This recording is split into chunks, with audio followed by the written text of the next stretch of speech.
नमस्कार, आपके साथ मैं हूं साक्षी जोशी। सत्यमेव जयते में आज उस सबसे बड़े झूठ के बारे में सत्य हम बताएंगे जो इस बीच में इस पूरे साल हमने सबसे ज्यादा एक कम्युनिटी के साथ किया है, देश के मुसलमानों के साथ। क्योंकि तबलीगी जमात को हमने लगातार जिहादी कह के, आतंकवादी कह के, पाकिस्तान परस्त होकर कह के, गद्दार कह के, कोरोना जिहादी कह के, कोरोना को फैलाने वाला कह के हमने देश के मुसलमानों को भी इतना डिमोनाइज कर दिया कि उन लोगों के लिए उस दौर में और बल्कि आज भी सड़क पर निकलना कितना मुश्किल कर दिया गया इस देश के अंदर। कभी सोचा इस बारे में?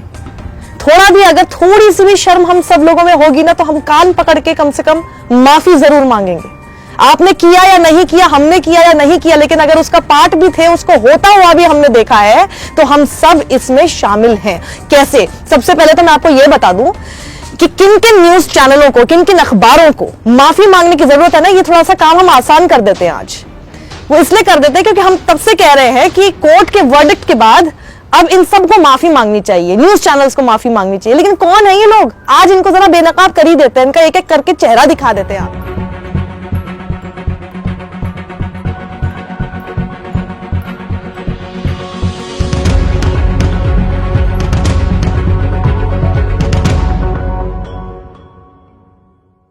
सबसे पहले तो मिलिए इस आदमी से आप।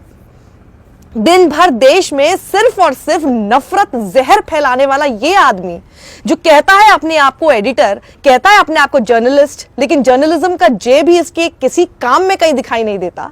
इस आदमी से शुरुआत मैं कर लेती हूं। चेहरा देखकर ही समझ गए होंगे कि किस तरह की भाषा का इस्तेमाल किया था इसने। अब सुन लीजिए, आप लोगों ने शायद देखा ही होगा इसको। अब सुनिए कि इसने क्या कहा था।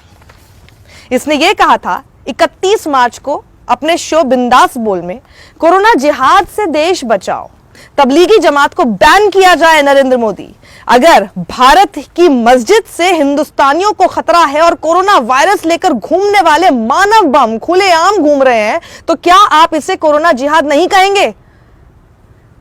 6 की मौत हुई थी उस वक्त तेलंगाना में। उनके बारे में किसी को कोई सिंपैथी नहीं थी और ये आदमी ये काम कर रहा था, उनको एक तरह से टेररिस्ट बुला रहा था। Can you beat that?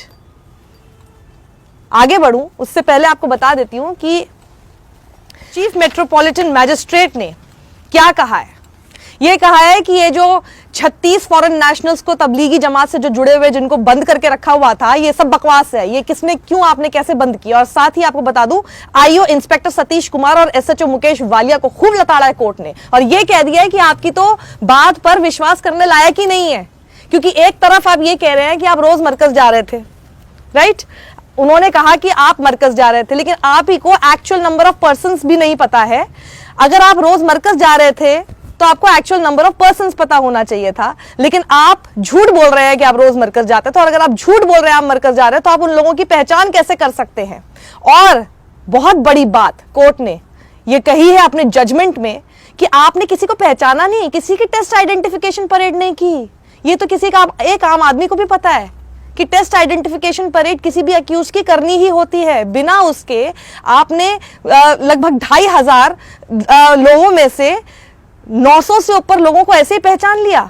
नहीं, कोर्ट ने यह माना है और कहा है कि आपने गृह मंत्रालय की तरफ से प्रोवाइड की गई लिस्ट के आधार पर चेरी पिक कर लिया कहीं को, जो उस वक्त थे भी नहीं। उस कहे हुए उस समय के अंतराल में वो वहां पर मौजूद भी नहीं थे। कितना बड़ा घोटाला था ये। क्यों किया गया? किसके कहने पे किया गया? गृह मंत्रालय का इसके अंदर क्यों इन्वॉल्वमेंट था? क्या ये एक तरह से एक धर्म को डिमोनाइज करके अपनी जो खामियां थी, जो आप हैंडल नहीं कर पा रहे एक पैंडेमिक के समय पर, आपने उसको छुपाने की कोशिश की और उसका हथियार एक तरह से आपने बनाया? सारे न्यूज चैनल्स और अखबार को, पूरी मीडिया मशीनरी से उसका इस्तेमाल किया गया। अब देखिए दूसरा शख्स, इंडिया टीवी ने एक स्पिटिंग के ऊपर स्टोरी चलाई थी और यह कहा था, वीडियो चलाया कि ये एक एंटीडोट की तरह काम करेगा कोरोना वायरस का। ये कोई मौलाना था जिसका वीडियो उन्होंने रिपीट मोड में और खूब यूट्यूब वगैरह पे डाला। इन्होंने ऐसे करके चलाया। अब आपको बताते हैं, ऑल्ट न्यूज ने एक फैक्ट चेक किया, जो कि एक यूट्यूब चैनल है IRC TV, जिसने 2017 में ये वीडियो डाला था। ये मौलाना का नाम है फैज सईद और ये बता रहे हैं 2017 में याद रखिएगा, तब कोई कोरोना नहीं था। तो ये तब अगर वीडियो बनाया गया था, वो ये कह रहे हैं बेसिकली जेस्चर था स्पिटिंग, थूकना एक जेस्चर के तौर पे था, असली में थूकना नहीं। वो बेसिकली वो ये होता है कि वो एक इस तरह की प्रीचिंग दे रहे थे कि अगर अंदर कोई इवल थॉट्स आती हैं, शैतान आपके अंदर घर करने लगता है, आपको ऐसा फील होने लगता है, तो उसमें सबसे अच्छा तरीका है कि उस वक्त आप एक जेस्चर के तौर पर साइड में से थूक दे, तो उससे क्या होता है कि वो शैतान निकल जाता है। जैसे हम कभी किसी को नजर लगते हैं, हम नहीं कहते थू थू थू थू थू, बिल्कुल कहने वाली बात वो जेस्चर जैसी है। उसको इन्होंने इस तरह से पोर्ट्रे किया। सोचिए, ये हमारे देश के न्यूज चैनल है, ये हमारे देश का जर्नलिज्म है। बताइए, तीसरा number TV9 Bharatvarsh. TV9 Bharatvarsh ने एक वायरल वीडियो चलाया था मुस्लिम वेंडर का, आपको याद होगा, जो कि अपने अंगूठे को उस वक्त लिक कर रहा था और फ्रूट्स बेच रहा था। इस तरह का एक वीडियो आया था और ये कहा गया था कि ये कोरोना अपराधी है और ये जानबूझकर ऐसा कर रहा है, बिना ये सब चीजें देखे कि आपने ये देखा भी कि ये कब का वीडियो है। कोई भी कुछ भी व्हाट्सएप पे वायरल आ जाता है, सब व्हाट्सएप यूनिवर्सिटी के छात्र बने हुए हैं। मध्य प्रदेश की सरकार ने, मध्य प्रदेश की पुलिस ने वहां पर FIR भी कर दी उस आदमी के खिलाफ जिसका नाम शेरू खान था। पता चला कि ये वीडियो तो फरवरी का है। फरवरी में तो हमारा देश भी पैंडेमिक से नहीं लड़ रहा था, ये तब का है, लेकिन उस वेंडर को जरूर पता है कि कोरोना कैसे फैलाना है। ये इनका हाल है। चौथी जिसने गलती की और जिसको अब माफी मांगनी चाहिए, दोबारा से सुरेश चौहान के आ गए। उसी शाम को जो मैंने आपको पहले बताया, उस दिन उन्होंने कोरोना जिहाद के नाम से शो चला दिया। अब देखिए, जी न्यूज का ताल ठोक के, बड़ी ताल ठोकते हैं ये। इन्होंने वसीम रिजवी को बिठा लिया, जो कि चेयरमैन है यूपी शिया वक्फ बोर्ड के, जो पता है सबको कि बीजेपी की लाइन बोलते हैं। उन्होंने वहां आके बिना किसी सबूत के आके क्या क्लेम कर दिया, क्या दावा कर दिया कि कोविड-19 हैड बीन डेवलप्ड अमंग तबलीगीज। कोविड-19 जो है उसको डेवलप किया गया है तबलीगियों के बीच में, and they had sent out across India, और इनको भारत में भेजा गया है कि इनको कोरोना वायरस हुआ और उसके बाद इनको जानबूझकर भारत में भेजा गया है ताकि इस देश में ज्यादा से ज्यादा मौतें कराई जा सके। ये बिना किसी तथ्य के आधार पे इन्होंने ये बात क्लेम कर दी और ये सब लोगों ने उठा ली, और इसी के नाम पर आप लोगों को दिन भर भड़काया गया, बरगलाया गया। क्या दिल्ली को इटली बनाने की साजिश जी न्यूज ने चलाया? ये क्या दिल्ली को इटली बनाने की साजिश? क्या देश में कम्युनिटी ट्रांसमिशन की साजिश रची जा रही है? ये तो सवाल चल रहा था चैनल पे, लेकिन जो एंकर था वो एक कदम आगे था, उसने सवाल भी नहीं रखा, उसने तो सीधे क्लेम कर दिया, हाँ दिल्ली को इटली बनाने की साजिश हो रही है। और उनके बॉस सुधीर चौधरी एक कदम और आगे रात को आ जाते हैं। रात को आके क्या बोलते हैं? पूरे देश से गद्दारी की है इन लोगों ने, गद्दार हैं ये। सुधीर चौधरी, माफी मांगो, माफी। अर्नब, इसे कैसे भूल सकते हैं हम? अर्नब, अगर कहीं पे भी पाप हो रहा हो उसमें अर्नब ना हो तो फिर कैसे हो सकता है? उन्होंने भी यही किया, ये जानबूझकर किया जा रहा है। अपने वहां पे पैनल पे ऐसे लोग बिठा दिए जो अपनी बात जब रख भी रहे हैं तो उनके ऊपर खूब चिल्लाता रहा, आप लोग गद्दार हैं, आपका क्या लेना देना है, पाकिस्तान परस्त हैं, वो सारी जितनी बातें सब आते हैं, ये सारे शब्द एक साथ आ जाते हैं, टुकड़े टुकड़े पाकिस्तान, है ना, गैंग, ये सब चीजें आ जाती है। जी न्यूज ने शो किया जिसपे देखिए किस तरह की लाइन लिखी थी, ताली थाली के देश में थूक वाला जिहाद क्यों? लाइन अच्छी है ना, कितनी घटिया है। अब देखिए अगला नंबर इंडिया टुडे का भी स्टिंग कर दिया था इन्होंने 10 अप्रैल को। दिल्ली और ग्रेटर नोएडा के इन्होंने 2 मदरसा दिखाए जिसमें इन्होंने ये क्लेम किया कि वहां पर वायलेशन करके, जो कोविड-19 की गाइडलाइंस है सरकार की, उसका वायलेशन करके अपने बच्चों को यहाँ पे छुपा के रखा हुआ है और मदरसा हॉटस्पॉट है ये, मदरसा जिहाद, मदरसा कोरोना हॉटस्पॉट, ये इन्होंने इसको क्लेम कर दिया। और ये भी क्लेम किया कि इन्होंने सोशल डिस्टेंसिंग का पालन ही नहीं किया इन बच्चों ने वहां पे। न्यूज लॉन्ड्री ने स्टिंग का पर्दाफाश किया, कई खामियां स्टिंग में से निकल के आई हैं, न्यूज लॉन्ड्री की वेबसाइट पर देख लीजिए।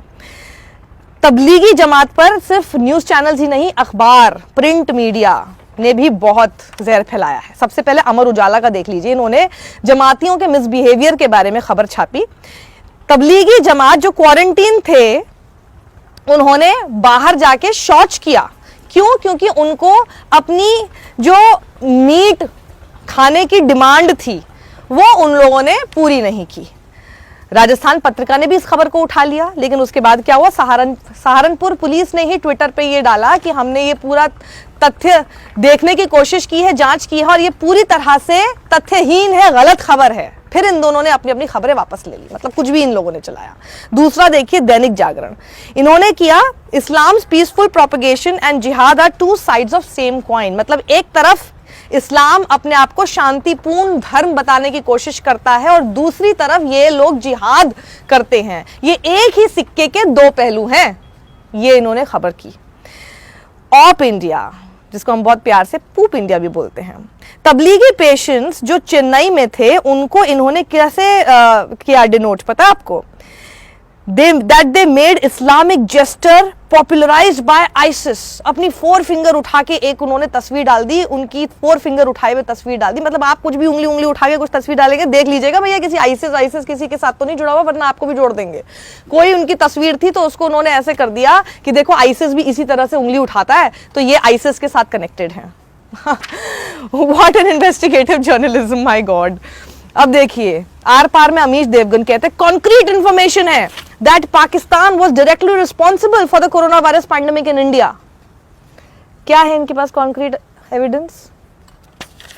सबूत ये था कि पाकिस्तान से तबलीगी जमात के कुछ लोग मौजूद थे। अच्छा, उसमें 2 पाकिस्तानी भी थे। पाकिस्तानी मतलब ISI, पाकिस्तानी मतलब आतंकवादी। तो वो 2 आतंकवादी वहां पर मौजूद थे और कोई ना कोई साजिश रच रहे थे।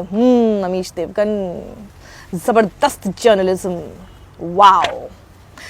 तो अब ये देखिए, वैसे तो लिस्ट बहुत लंबी है, मैं थक गई हूं। अब आपको बताऊं इस हमाम में सब नंगे हैं, सब कोई नाम ले लीजिए चैनल का, हर channel, ABP News, Republic Bharat, Republic TV, Zee News, Aaj Tak, India today, India TV, मैं कहाँ तक नाम लूं, सब इसमें शामिल हैं। लेकिन आज जब माफी मांगने की बारी आई है, सब जैसे अपना पाप करके कहीं साइड हो गए हैं, कहीं चले गए हैं और इनको कोई फर्क नहीं पड़ता। ये रात को वैसे ही सो रहे हैं, इनको कोई फर्क नहीं पड़ रहा। सबसे बड़ी चिंता की बात तो मेरे लिए ये है कि आपने इतनी बड़ी गलत खबर आपने दिखा दी। गलत ही खबर नहीं है, आपने पूरा डिमोनाइज करके रख दिया लोगों को, एक धर्म के लोगों को। Just imagine if this happens with you और मी।